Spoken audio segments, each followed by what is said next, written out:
Hello दोस्तों, आप सभी का हमारे YouTube चैनल फास्ट कैलकुलेशन में स्वागत है।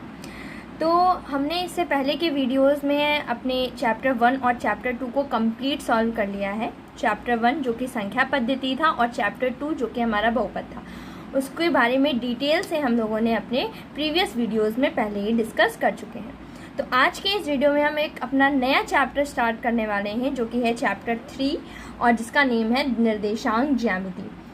तो निर्देशांक ज्यामिति का आज सामान्य परिचय हम अपने इस वीडियो में देखेंगे और उसे समझेंगे कि निर्देशांक ज्यामिति होती क्या है। तो चलिए बिना किसी देरी के अपने इस वीडियो को स्टार्ट करते हैं। सबसे पहले निर्देशांक ज्यामिति है क्या? निर्देशांक ज्यामिति गणित की वह शाखा है जिसमें बिंदुओं की स्थिति को संख्याओं की मदद से एक ग्राफ पर दिखाया जाता है। तो ये तो हमारी हुई निर्देशांक ज्यामिति की एक सामान्य सी परिभाषा की है क्या। अब इस परिभाषा को हम समझ लेते हैं कि इस परिभाषा में क्या बोला जा रहा है।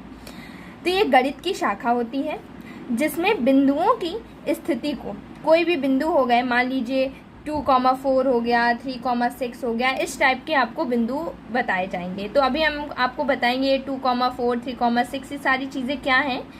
तो इन बिंदुओं को, कुछ बिंदुओं को हम अपने ग्राफ पेपर में, ग्राफ पेपर आप लोगों ने देखा होगा, तो उन ग्राफ पेपर्स में हम अपने उन बिंदुओं को दर्शाते हैं, उनकी स्थिति को जानने का प्रयास करते हैं निर्देशांक ज्यामिति की मदद से।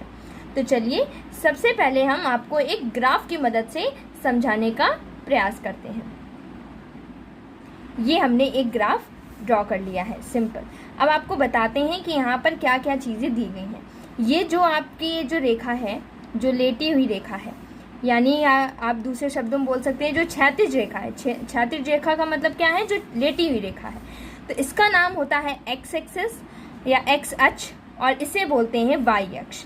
तो इसका नेम होता है यहाँ पर एक्स, ये होता है एक्स डैश, यहाँ पर होता है आपका वाई और यहाँ पर होता है आपका वाई डैश, नीचे की तरफ होता है वाई डैश। अब ये X, X dash, Y, Y dash, ये सारी चीज़ें हैं क्या, इनके बारे में थोड़ा सा हम लोग समझ लेते हैं। तो यहाँ पर जो ये एक्स है, इसका मतलब है कि यहाँ पर सारी वैल्यूज़ एक्स की पॉजिटिव होती हैं, यहाँ पर सारी वैल्यूज़ निगेटिव होती हैं। यानी अगर हम यहाँ पर एक्स की वैल्यू 1-1 सेंटीमीटर के गैप पर रखें तो यहाँ पर ये होता है 1, 2, 3, 4, 5 और इस तरीके से ये इन्फिनिटी तक जाता है। इसी प्रकार से यहाँ पर x की सारी वैल्यूज़ माइनस की होती हैं, -1, -2, -3, -4 और भी जाता है। इसी तरीके से y डैश है ना, तो यहाँ पर होती हैं y की निगेटिव वैल्यूज़ -1, -2, -3 एंड -4, इस तरीके से आगे और जाएगा। और यहाँ पर y की वैल्यूज़ 1, 2, 3, 4, इस तरीके से हमने अपना एक पूरा ग्राफ तैयार कर लिया है। अब ये जो x होता है, x ये दिखा रहा है यहाँ पर कि ये जो x की सारी यहाँ पर वैल्यूज़ पॉजिटिव है, सारी की सारी वैल्यूज़ कैसी? पॉजिटिव। पॉजिटिव मतलब प्लस की सारी वैल्यूज़ है। देखिए +1, +2, +3, +4, +5, कोई साइन नहीं है ना, मतलब प्लस है। तो +1, +2, +3, +4, तो इस तरीके से x की सारी पॉजिटिव वैल्यू को दिखा रहा है। और यहाँ पर ये जो है, ये हमारी x की सारी निगेटिव वैल्यूज़ को दिखा रहा है। क्यों? यहाँ पर x डैश इसी वजह से लगा हुआ है कि यहाँ पर x की पॉजिटिव वैल्यूज़ आएंगी और यहाँ पर x की सारी निगेटिव वैल्यूज़ आ जाएंगी। उसी तरीके से यहाँ पर y की पॉजिटिव वैल्यूज़ और y डैश की तरफ y की निगेटिव वैल्यूज़ आ जाएंगी। तो ये जो x और x डैश है, ये मिलकर के हमारा x अक्ष बनाता है और y और y डैश पूरा मिलकर के हमारा ये y अक्ष बनाता है। तो x डैश का x अक्ष और इसे बोलते हैं y अक्ष। अब जो क्षैतिज रेखा का नाम क्या है? क्षैतिज रेखा का नाम क्या है? एक्स, एक्स डैश, इसी को एक्स अक्ष बोलते हैं। और ये जो ऊर्ध्वाधर रेखा है, जो खड़ी हुई रेखा है, तो उसे क्या बोलते हैं? वाई, वाई डैश, इसका नेम होता है ऊर्ध्वाधर रेखा का।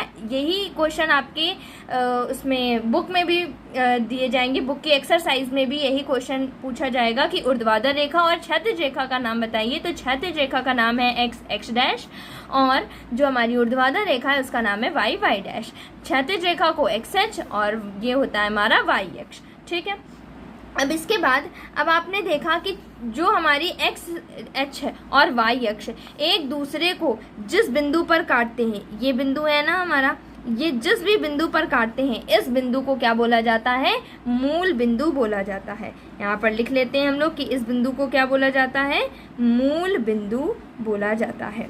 ठीक है, ये बिंदु क्या कहलाता है, मूल बिंदु कहलाता है। और ये जिस भी स्थान पर काटेंगे यहाँ पर हमेशा क्या बनेगा, 90 अंश का कोण बनता है, यानी 90 अंश पर ये दोनों रेखाएं एक दूसरे को क्या करती हैं, काटती हैं। ये हमारा मूल बिंदु होता है। तो अभी तक हमने क्या समझ लिया, अभी तक हमने ये जाना कि ये x और x डैश ये हमारी क्षैतिज रेखा है जिसका नेम x डैश होता है, ये हमारी ऊर्ध्वाधर रेखा है जिसका नाम y डैश होता है, ये हमारी x अक्ष है, ये हमारा y अक्ष है। और दोनों के एक्स अक्ष और वाई अक्ष जिस भी बिंदु पर काटते हैं उस कटान बिंदु को हम मूल बिंदु के नाम से जानते हैं। ये सारी चीज़ें हमने देख ली। अब इसके बाद हम देखेंगे कि ये जो एक्स अक्ष और वाई अक्ष जो जब काटते हैं एक दूसरे को तो देखिए कितने खाने बन रहे हैं, 4 है ना, 4 बॉक्सेस में ये बट रहा है। तो इस ये जो है इसको बोलते हैं प्रथम चतुर्थांश। क्या बोलेंगे, प्रथम चतुर्थांश। इसी प्रकार से इसको बोलेंगे द्वितीय चतुर्थांश। यानी चतुर्थांश का मतलब क्या है, हमारा 4 भागों का ये एक अंश है। 4 भाग किए, इस एक्स अक्ष और वाई अक्ष ने मिलकर के एक दूसरे को काटने पर 4 भाग किए, तो ये 4 भाग का ये एक अंश है, ये दूसरा अंश, ये तीसरा अंश, ये चौथा अंश। तो ये द्वितीय चतुर्थांश है और ये हमारा तृतीय चतुर्थांश है, इसे बोलते हैं तृतीय चतुर्थांश। और इसे बोलते हैं चतुर्थ चतुर्थांश, चतुर्थ चतुर्थांश। तो ये हमारे प्रथम चतुर्थांश। तो ये भी क्वेश्चन पूछा जाता है कि एक्स अक्ष और वाई अक्ष जब एक दूसरे को काटते हैं तो कितने भाग होते हैं, 4 भाग होते हैं। और उनके क्या क्या नेम होते हैं, प्रथम चतुर्थांश, द्वितीय चतुर्थांश, तृतीय चतुर्थांश और चतुर्थ चतुर्थांश। ये समझ में आ गया आप लोगों के। चलिए अब इसमें हम आपको बताते हैं कि जो हमारे निर्देशांक हैं उनको, जैसा कि हमारे चैप्टर का नेम ही है निर्देशांक ज्यामिति, तो निर्देशांक का क्या मतलब होता है। तो किसी भी निर्देशांक को लिखने के लिए हमको x और y की वैल्यूज़ की ज़रूरत होती है। ये x की पॉजिटिव वैल्यूज़ हैं, ये y की पॉजिटिव वैल्यूज़ हैं। तो यहाँ पर जो भी आएगा आपका साइन, यहाँ पर x की क्या आ सकती है। अगर आप प्रथम चतुर्थांश देखें तो प्रथम चतुर्थांश किनसे मिलकर बना हुआ है, केवल इतने पार्ट से मिलकर बना है ना, ये देखिए केवल इतने ही पार्ट से मिलकर बना है। यहाँ पर x की पॉजिटिव वैल्यूज़ है, यहाँ पर y की पॉजिटिव वैल्यूज़ है, तो इन्हीं दोनों से मिलकर प्रथम चतुर्थांश बना है या नहीं बना है। तो यहाँ पर जो किसी भी चतुर्थांश को लिखने के लिए पहले हम x की वैल्यू लिखते हैं और फिर y की वैल्यू लिखते हैं।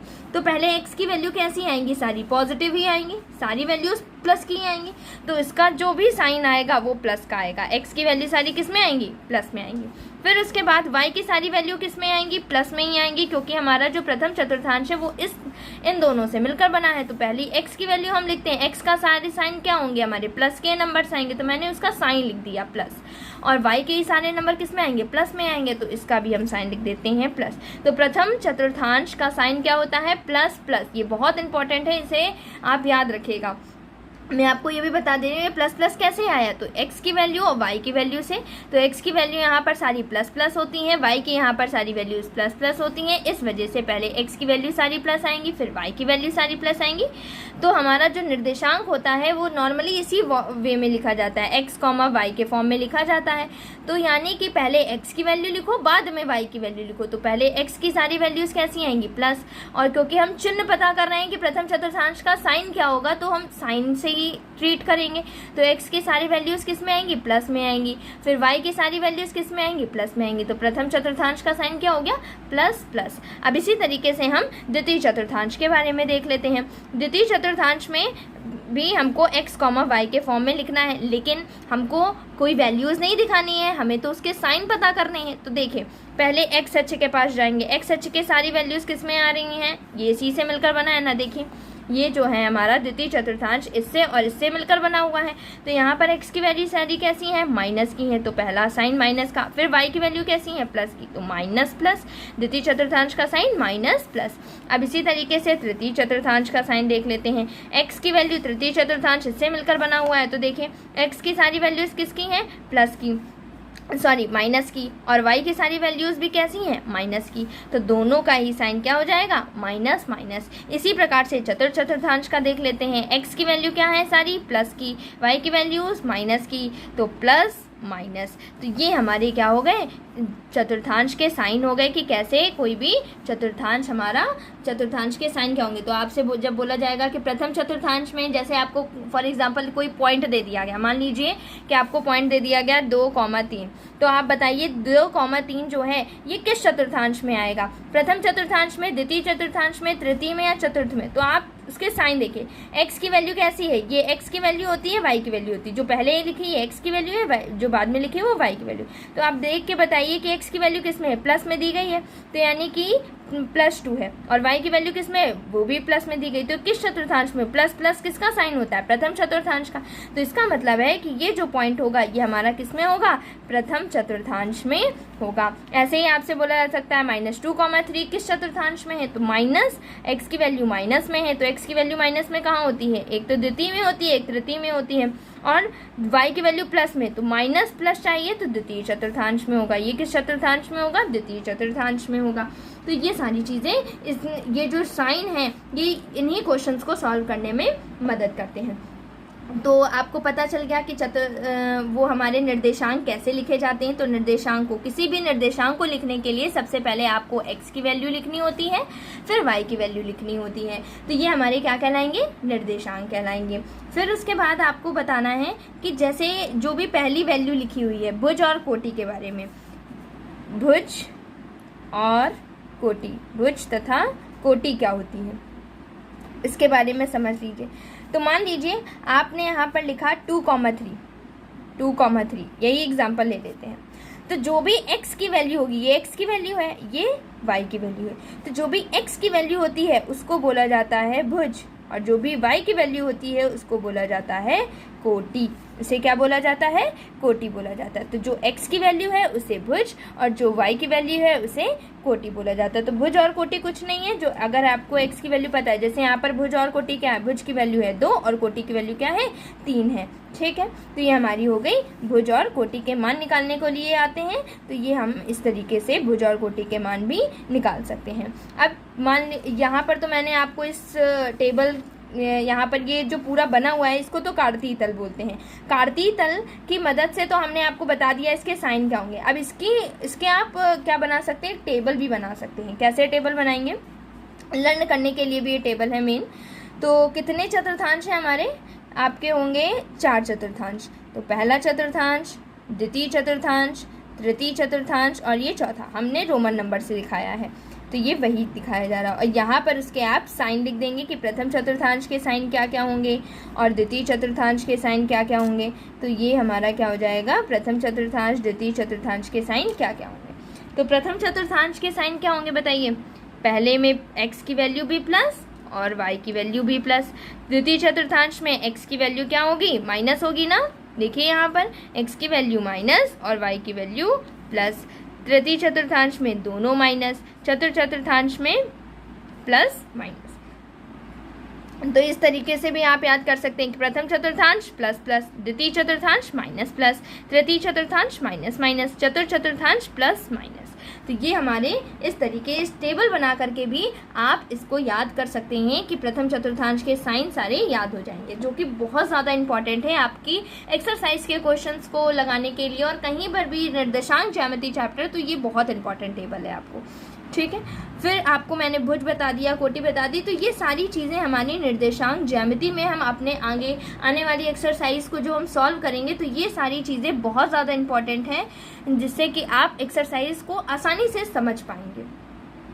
अब इसमें एक और चीज़ आती है जो बहुत ज़्यादा इंपॉर्टेंट है, 1 नंबर में क्वेश्चन पूछ लिया जाता है। ये जो हमने बताया आपको मूल बिंदु के बारे में, तो ये मूल बिंदु के भी कुछ ना कुछ निर्देशांक होंगे, है ना।